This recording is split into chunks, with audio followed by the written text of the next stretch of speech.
Everyone was rather surprised to hear this proposal from Feng Tiandu, and Luo Qinghai was no exception. Judging from his expression, it was clear that he wasn't expecting Feng Tiandu to be so cooperative. I understand what all of you are concerned about, but your concerns are completely unnecessary. Time is of the essence right now, so we must work together. Otherwise, I wouldn't mind engaging all of you in battle in this valley, then turn to breaking this restriction once that battle is decided, Feng Tiandu said with a faint smile. This is a very good proposal from Elder Feng. Our vast flow palace has no objections, Luo Qinghai said with a nod. The Southern Dawn race agrees to this proposal as well, the elderly woman said in an expressionless manner. Ouyang Kuishan was silent for a moment, then declared, Our Blaze Dragon Dao also has no objections. With that, the only side that was yet to make a declaration was Taoist Huyan's trio. Hanli took a glance at Taoist Huyan and Yunni, and he could only heave an internal sigh. He also wanted to enter the High Zenith Palace, but he didn't want to force Taoist Huyan to choose him, so he was already beginning to ponder ways to sneak into the palace once everyone else had gone in. However, to his surprise, Taoist Huyan suddenly declared to both him and Yunni through voice transmission, I'll bring fellow Taoist Li with me into the High Zenith Palace. Yunni merely nodded silently in response to this decision, while Han Li turned to Taoist Huyan as he raised an eyebrow in befuddlement.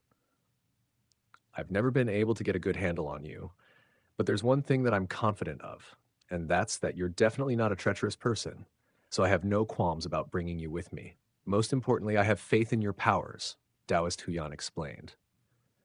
I think you're not mentioning something. The main reason you're taking me with you is because you don't want fellow Taoist Yun Ni to have to face the perils of the High Zenith Palace, right? Han Li jibed. You didn't have to expose me, fellow Taoist Li.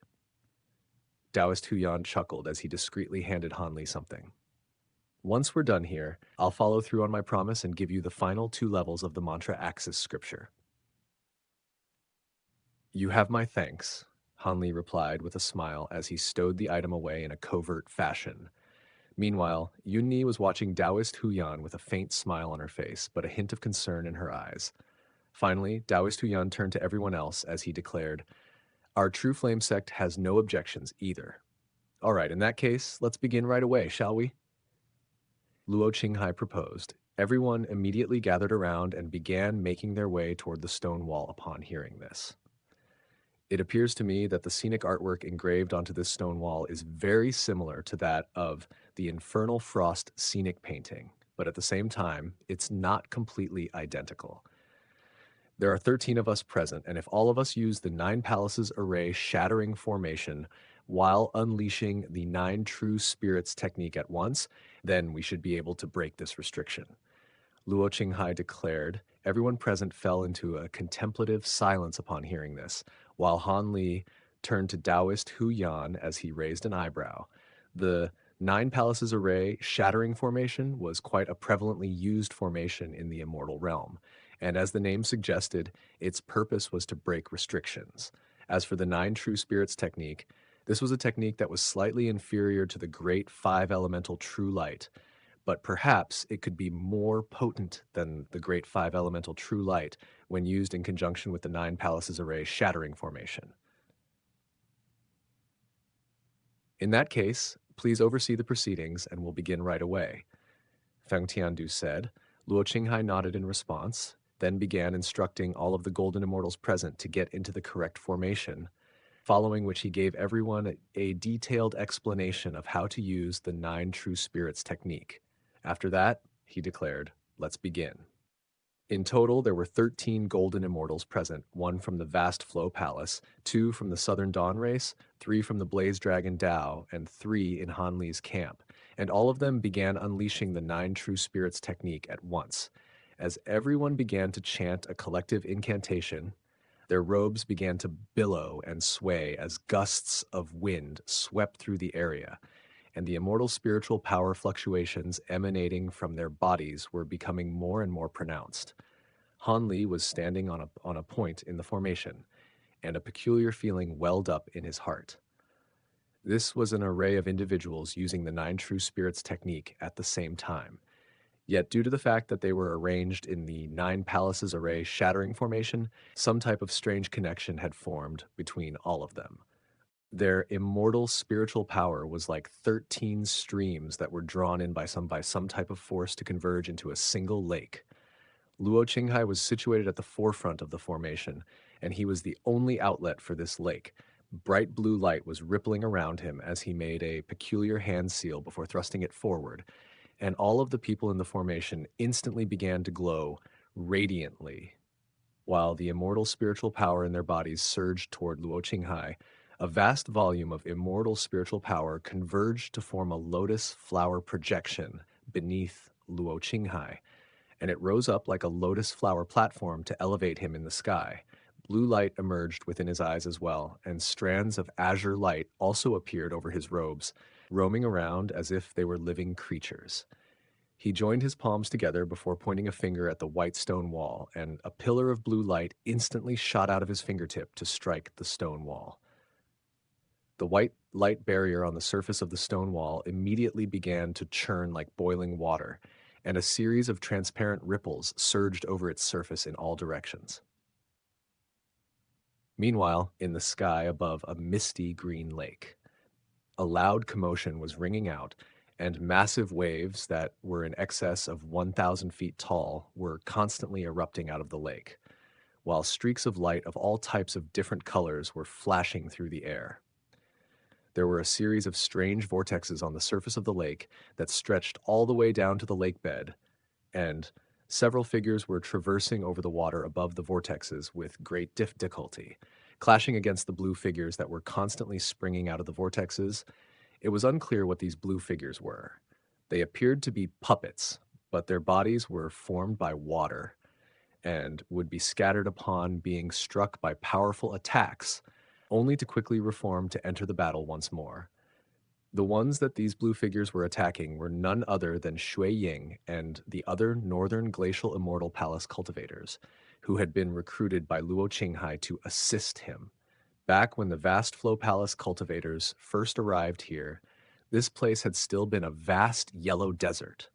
They had already set up the array that was required to shatter the ovular yellow light barrier here, and all they were missing was the power of an additional golden immortal. As the deputy palace master of the Northern Glacial Immortal Palace, Shui Ying was certainly no slouch, and she had made sure to examine the array carefully. On top of that, she had also questioned Luo Qinghai extensively about the array and the surrounding environment, and only after she was absolutely certain that nothing was amiss did she agree to lend him her assistance. However, right as the restriction guarding the ancient tomb was about to be broken, all of the sand in the vast desert suddenly began to churn violently. Undulating ripples surged through the desert like waves in the sea, and the giant ancient tomb suddenly sank down into the ground, while the entire surrounding area in a radius of several kilometers instantly transformed into a blue lake. At the same time, a vast golden array suddenly lit up from the ancient tomb that had sunk into the lake, creating all of these vortexes which had released immense suction force to trap her and prevent her from getting away. After that came these strange blue figures, of which there seemed to be no end. By the time she finally managed to regain her bearings, she discovered that all of the Vast Flow Palace cultivators had already slipped away amid the chaos, while all of the Immortal Palace true immortals that she had brought with her were also trapped above the lake in their attempt to save her. Shui Ying knew that she had fallen into a trap set by the Vast Flow Palace cultivators, and she was furious, but she was unable to free herself. Right at this moment, a green jade flying carriage suddenly appeared from afar, then drew to a halt above the lake. A graceful middle-aged man was standing at the front of the flying carriage, and he looked down at the lake with slightly furrowed brows before making a casual tossing motion. The white jade pixiu in his hand flew through the air in an arc, then fell into the lake with a small splash. Moments later, a series of enormous waves suddenly swept over the surface of the lake, and a pillar of dazzling white light erupted out of the lake bed to destroy all of the vortexes in the water. A puppet in the form of a giant white pixiu that was thousands of feet in size then emerged from the water with a black millstone clasped in its mouth, and it sprang up into the sky, then crunched down onto the black millstone with its teeth until it was broken into pieces.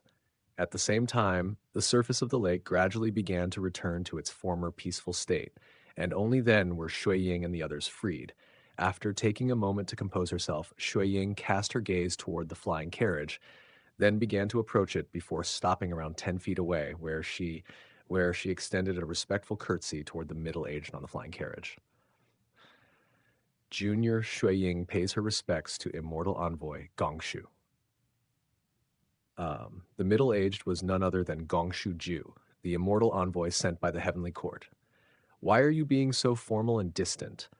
Our clans are on very good terms with one another, and I'm also close friends with your father, so there's no need for you to be so uptight around me, Gongshu Ju said with a warm smile. My apologies, Uncle Gongshu, Shui Ying replied as a smile appeared on her face. I received your message telling me to pay the Northern Glacial Immortal region quite some time ago, but I was busy with some other matters, so I wasn't able to get here earlier. I didn't think that things would already be this chaotic. Gongshu Ju sighed. Palace Master Xiao. Shui Ying was just about to say something, but she suddenly stopped, then took a glance at the other immortal palace cultivators nearby. Go ahead. They won't be able to hear you, Gongshu Ju said with a smile as he casually swept a sleeve through the air.